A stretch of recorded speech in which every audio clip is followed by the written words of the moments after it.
Bonjour à vous, vous qui avez pris le temps de vous connecter pour suivre ce moment d'adoration avec nous. Je vous souhaite un excellent sabbat sous le regard de Dieu.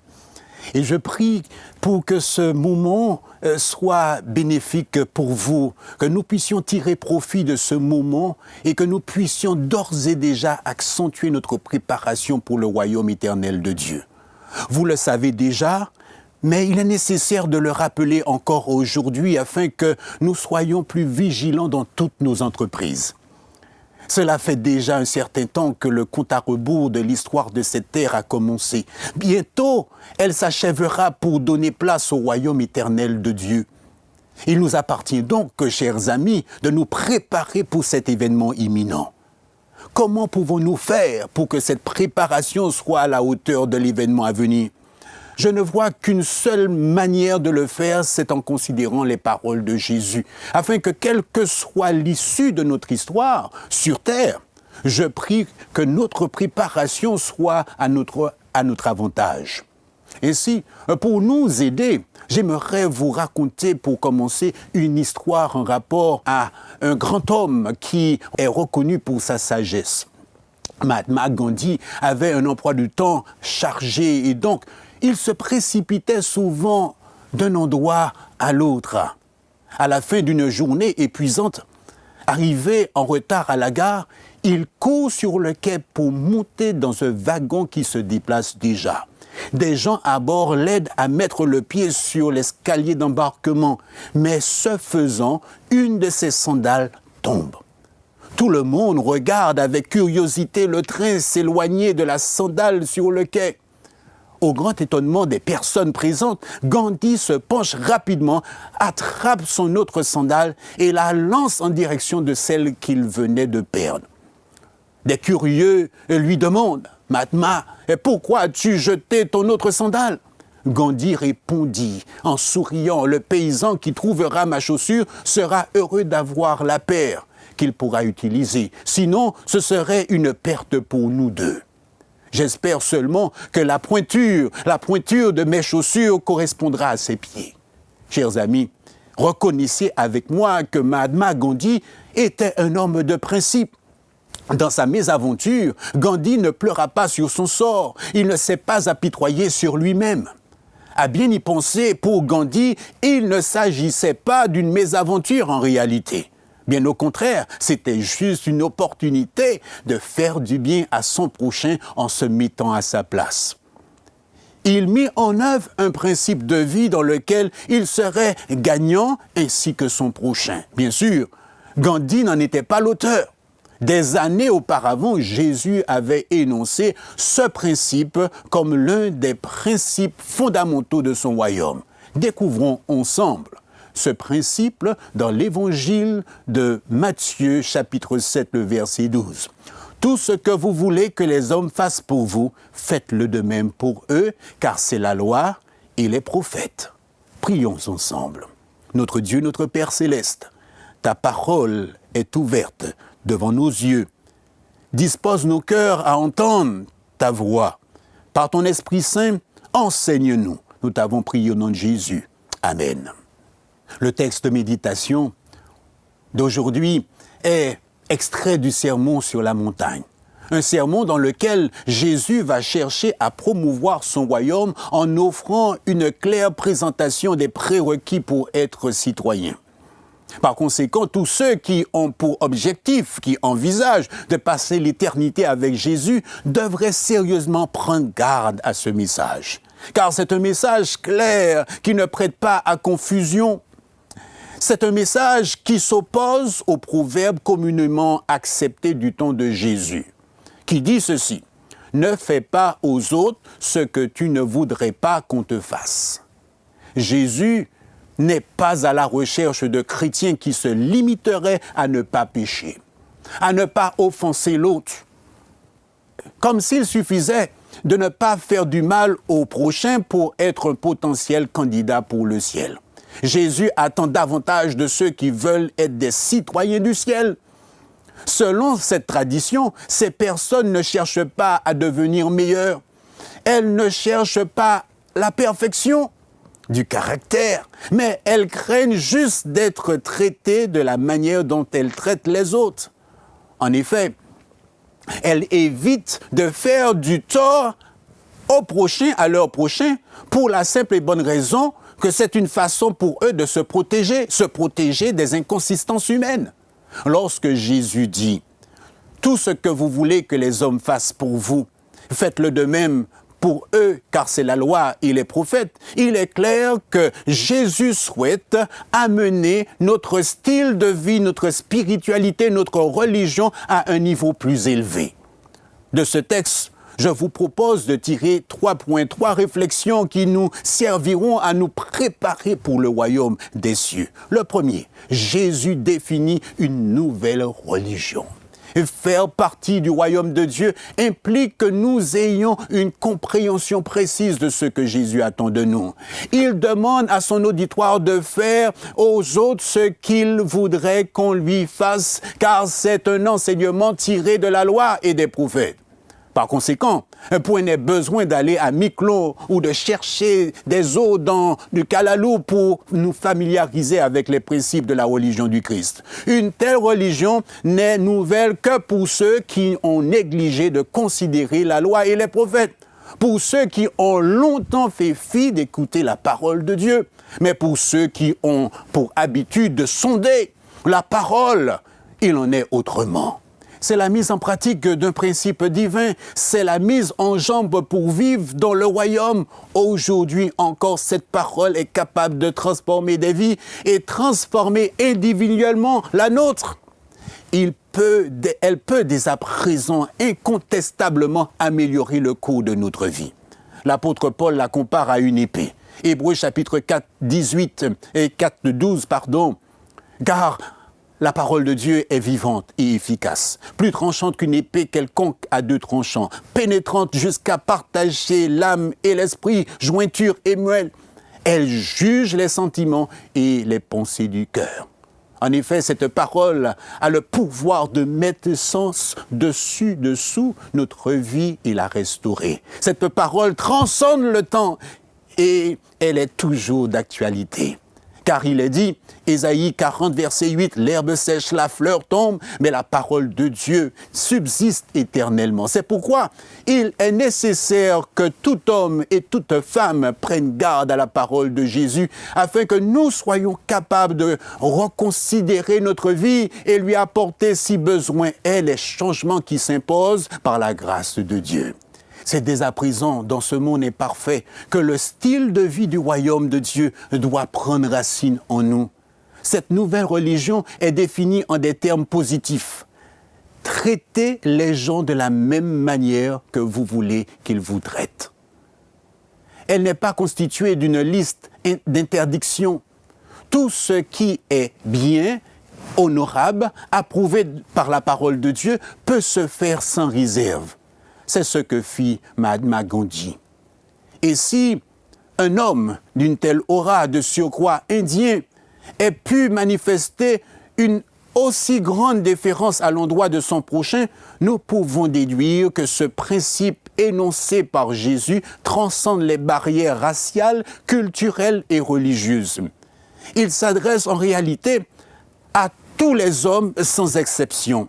Nous pouvons en déduire que c'est là une loi universelle à la portée de tous, une nouvelle religion. Le deuxième point de réflexion, Jésus enseigne une religion tournée vers les autres. En effet, Jésus amène son auditoire à remettre en question, ses propres valeurs religieuses qui semblent souvent tournées vers Dieu, mais en réalité, elles ne le sont pas. Elles sont empreintes d'égoïsme. Elles sont tournées vers soi. La parabole du bon Samaritain en est une illustration. Luc chapitre 10, 30 à 35. Un homme descendait de Jérusalem à Jéricho. Il tomba au milieu des brigands qui le dépouillèrent, le frappèrent de coups et s'en allèrent, le laissant à demi-mort. un sacrificateur qui, par hasard, descendait par le même chemin, ayant vu cet homme passa outre, un lévite, qui arriva aussi dans ce lieu, l'ayant vu passa outre. Mais un Samaritain qui voyageait, étant venu là, fut ému de compassion lorsqu'il le vit. Il s'approcha et banda ses plaies, en y versant de l'huile et du vin. Puis il le mit sur sa propre monture, le conduisit à l'hôtellerie et prit soin de lui. Le lendemain, il tira 2 deniers, les donna à l'hôte et dit « Aie soin de lui, et ce que tu dépenseras de plus, je te rendrai à mon retour. » Chers amis, reconnaissez avec moi, si cette parabole a pour objectif premier de répondre à la question « Qui est mon prochain ?», reconnaissez aussi qu'elle nous permet dans un deuxième temps d'identifier la tendance naturelle de l'homme qui n'a que faire de l'autre, toujours centré sur lui-même, cherchant toujours à se préserver. Cependant, elle met en exergue la manière dont Jésus souhaite que nous traitions l'autre comme notre égal. Le sacrificateur et le lévite n'avaient-ils pas été enseignés sur la conduite à avoir en pareille circonstance ? Lévitique 19, verset 18 nous dit « Tu aimeras ton prochain comme toi-même ». Ne pouvait-il pas se mettre à la place de cet homme qui certainement aurait aimé qu'on lui vienne en aide ? N'avait-il pas lu Exode chapitre 22, verset 21, qui dit ceci « Tu ne maltraiteras point l'étranger et tu ne l'opprimeras point, car vous avez été étrangers dans le pays d'Égypte. » Dieu nous invite à croire que nos actes de bienveillance à l'endroit du prochain est lié à une histoire. Par conséquent, ayant appris de cette histoire, ô combien malheureuse, il devrait savoir quelle façon agir envers cet homme blessé. Et vous, qu'auriez-vous fait? Le sacrificateur et le lévite avaient certainement trouvé des circonstances atténuantes pour ne pas avoir à secourir cet homme en piteux état. Cependant, après évaluation, ils ont tous les deux été trouvés très légers car ce qui était important consistait à mettre en pratique la parole de Dieu. Lorsque Jésus affirme « Tout ce que vous voulez que les hommes fassent pour vous, faites-le de même pour eux », il veut que notre religion soit tournée vers les autres. Une religion dans laquelle nous pouvons considérer notre prochain comme une extension de nous. Et non pas une religion qui se définit par un ministère qui est si prenant pour Dieu que l'autre n'y a pas sa place. Ce que nous sommes, ce que nous faisons pour Dieu ne nous exempte pas à accomplir sa parole. Ainsi donc, un point n'est besoin de se réfugier dans une relation avec Dieu et croire qu'il serait possible d'ignorer ceux qui sont à nos côtés et les traiter comme des citoyens de seconde classe. L'enseignement de Jésus nous contraint à ne pas se dissocier de l'autre. Notre relation avec Dieu doit se vérifier dans les rapports que nous entretenons avec notre prochain. La parole de Dieu est claire sur ce sujet. 1 Jean chapitre 4, verset 20. « Si quelqu'un dit « j'aime Dieu » et qu'il haïsse son frère, c'est un menteur. Car celui qui n'aime pas son frère qu'il voit, comment peut-il aimer Dieu qu'il ne voit pas? Et nous avons de lui ce commandement, que celui qui aime Dieu aime aussi son frère. » Cela revient à dire, chers amis, que donner la priorité à Dieu et n'être pas capable de s'identifier avec ceux qui nous entourent, c'est de la démagogie, c'est faire du bruit semblable à un airain qui résonne ou une cymbale qui retentit. Ce que Jésus propose comme religion n'est pas réservé uniquement au clergé, aux sacrificateurs, aux lévites. C'est un message qui s'adresse à tout homme, toute femme, tout jeune. Il transcende la religion, les idées préconçues, les actes malveillants et lâches. Chers amis, lorsque Jésus affirme ce principe, il ne s'attend pas que son application soit différée dans le temps. Il veut que nous l'intégrons pour le vivre. Il n'y a pas lieu de faire de la procrastination. Son application est immédiate. De quoi s'agit-il? Il s'agit de traiter notre prochain, pas comme il le mérite, mais comme s'il s'agissait de nous. comme l'illustre l'apôtre Paul à travers la relation entre Marie et sa femme. Éphésiens chapitre 5, verset 29.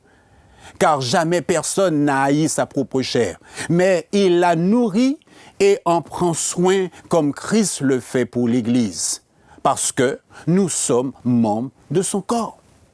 En effet, il s'agit de faire du bien au prochain comme nous voudrions qu'il nous fasse si nous étions placés dans sa condition et lui dans la nôtre. Ainsi donc, si nous voulons être secourus, il nous faut premièrement secourir. Si nous voulons être accueillis, il nous faut premièrement accueillir. Si nous voulons recevoir, il nous faut premièrement donner. Si nous voulons être pardonnés, il faut pardonner. Si nous voulons être aimés, il nous faut premièrement aimer. Et tout ceci pour la gloire de Dieu. Chers amis, vous me demanderez comment est-ce possible? Ce que Jésus demande est si difficile dans la vie quotidienne. Nous sommes si souvent inconsistants même avec nos propres valeurs. Je vous dirai tout simplement comment. Troisième point de réflexion, Jésus propose la clé pour y parvenir. Rassurez-vous, lorsque Jésus affirme dans notre texte de méditation, tout ce que vous voulez que les hommes fassent pour vous, faites-le de même pour eux, car c'est la loi et les prophètes, eh bien, il veut nous sortir d'une vision étriquée qui consiste à croire que lorsque nous appliquons le texte, que nous sommes à la merci de notre prochain, que nous devons tout faire pour eux. Comme s'il s'agissait d'assistanat. Dans le cadre du royaume de Dieu, il ne s'agit que d'accomplir des actes d'amour envers les autres, en leur faveur, avec eux, pensant à nous, comment, la façon dont nous voulons qu'ils nous traitent. Comment est-ce possible? C'est en observant la manière dont notre Père céleste agit envers nous. Cela est riche en enseignements. Nous apprenons à discerner les bonnes choses selon Dieu. Par conséquent, ce que Jésus réclame de tous ses auditeurs n'est pas irréalisable. Bien au contraire, ce message se concrétise dans la puissance de l'amour de Dieu. L'apôtre Paul écrivit aux Romains en disant, dans Romains chapitre 13, verset 10, « L'amour ne fait point de mal au prochain. » L'amour est donc l'accomplissement de la loi. Et c'est bien pour accomplir la loi que Jésus est venu. C'est la loi d'amour de Dieu, la règle d'or. Matthieu 5, 17, « Ne croyez pas que je sois venu pour abolir la loi ou les prophètes. Je suis venu non pour abolir, mais pour accomplir. » En effet, Jésus est l'exemple à suivre si nous désirons nous préparer pour son royaume. Il nous enseigne que l'amour de Dieu est proactif. Romains chapitre 5, verset 8, « Dieu prouve son amour envers nous en ce que lorsque nous étions encore des pécheurs, Christ est mort pour nous. » Jésus, donc, par ce texte, nous invite à être proactifs et à penser positif lorsqu'il s'agit de notre prochain. Cet amour est démonstratif. Romains 3, verset 25. C'est lui que Dieu a destiné par son sang à être pour ceux qui croiraient victime propitiatoire afin de montrer sa justice. Par ses paroles, n'aimons pas simplement en parole, mais démontrons-le par des actes d'amour. Cet amour ne s'impose pas. Quiconque est libre de l'accepter ou de le rejeter. C'est la raison pour laquelle Matthieu 24, le verset 14 nous dit « Cette bonne nouvelle du royaume sera prêchée dans le monde entier pour servir de témoignage à toutes les nations. » Tous n'accepteront pas cet amour, mais c'est cet amour que nous devons manifester envers ceux qui nous entourent. Et cela sans faire d'acception de personne, par le Saint-Esprit que Dieu nous a donné et dont il souhaite que nous soyons remplis. Oui, nous pouvons d'ores et déjà vivre en préparation pour le royaume de Dieu. Oui, chers amis, que ces paroles soient pour nous un encouragement. cet amour que Dieu veut voir en chacun de nous afin que nous puissions être ses disciples. Ellen White nous dit à ce sujet, des millions et des millions d'êtres humains dans l'ignorance, la maladie et le péché n'ont jamais entendu parler de l'amour du Christ pour eux. Si nous étions à leur place, que voudrions-nous qu'ils fassent pour nous? Tout cela, pour autant que ce soit en notre pouvoir, nous devons le faire pour eux. La règle de vie du Christ, selon laquelle chacun de nous sera jugé un jour, est celle-ci. Tout ce que vous voulez que les hommes fassent pour vous, faites-le de même pour eux. Chers amis, nous devons nous préparer sérieusement pour l'éternité. Jésus nous propose une nouvelle religion basée sur sa parole. Elle est tournée vers les autres et s'inscrit dans l'amour de Dieu pour nous. C'est en contemplant cet amour que nos cœurs les plus endurcis pourront être attendris et que notre vie chrétienne ne se limitera pas à un enseignement théorique, mais se vérifiera par une vie sanctifiée, faite d'actions bienveillantes à l'endroit de notre prochain. Ne désirez-vous pas un cœur nouveau? Ma prière, c'est que nous puissions saisir cette opportunité que Dieu place devant nous aujourd'hui. Il nous dit dans Ézéchiel 36, 26 à 27, « Je vous donnerai un cœur nouveau. Et je mettrai en vous un esprit nouveau. J'ôterai de votre corps le cœur de pierre, et je vous donnerai un cœur de chair. Je mettrai mon esprit en vous, et je ferai en sorte que vous suivez mes ordonnances et que vous observiez et pratiquiez mes lois. » Accueillons ce cœur nouveau, et que Dieu bénisse, nous bénisse et bénisse la Martinique. Prions ensemble. Notre Dieu, notre Père céleste, nous accueillons ce cœur nouveau en nous par la foi. Par ton Esprit Saint, Seigneur, donne-nous de surmonter tout mal par le bien, afin que notre religion soit basée sur ta parole, soit basée sur le fait que nous prenons conscience que nous avons un travail envers ceux qui nous entourent. Nous croyons, ô Père, que cette religion est basée sur ton amour.